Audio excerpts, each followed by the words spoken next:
আমরা এই মুহূর্তে কম্পিউটার স্ক্রিনে আছি। দেখেন এইটা একটা আমি স্যাম্পল কিছু লেখা নিলাম। দেখেন এটা 2টা পেজে আছে, কিন্তু আমরা চাইতেছি এগুলাকে একটা পেজে আনতে। সাধারণত আমরা যেটা করি, কন্ট্রোল দিয়ে এখানে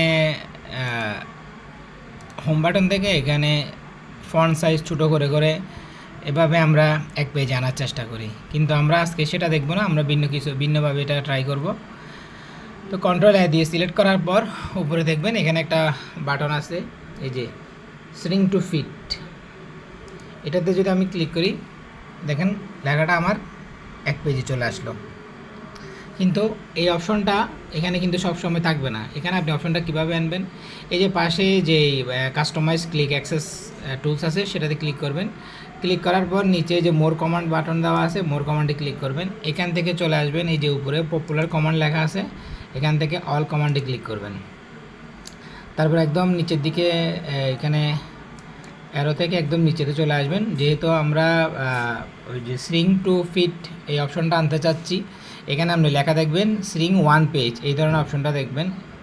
এখানে এগুলো বি সি এভাবে সিরিয়ালি দেওয়া আছে। আমরা ওইটাকে টেনে একদম নিচে চলে আসবো, এসে চলে আসবো, যেহেতু আমাদের এটা এসে আছে।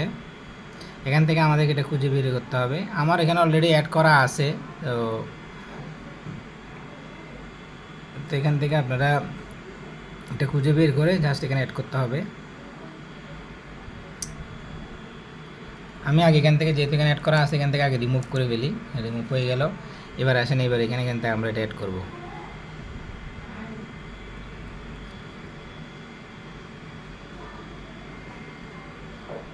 এই যে দেখেন, এই যে পেজ, আমরা শ্রিঙ্ক 1 পেজ এটাতে ক্লিক করার পর এই যে অ্যাডে ক্লিক করব, এখানে অ্যাড বাটনে ক্লিক করব, তারপরে এখান থেকে ওকে দিয়ে দেব।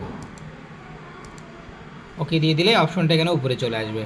এভাবে আমরা খুব সহজে এই জিনিসটা করতে পারি। যদি কোনো বড় লেখাকে আমরা একটা ফাইলে আনতে চাই বা এক পেজে আনতে চাই, খুব সহজে এভাবে করতে পারি। ধন্যবাদ সবাইকে। ভিডিওটা ভালো লাগলে অবশ্যই শেয়ার করবেন, কমেন্ট করে জানাবেন কেমন লাগলো। আসসালামু আলাইকুম।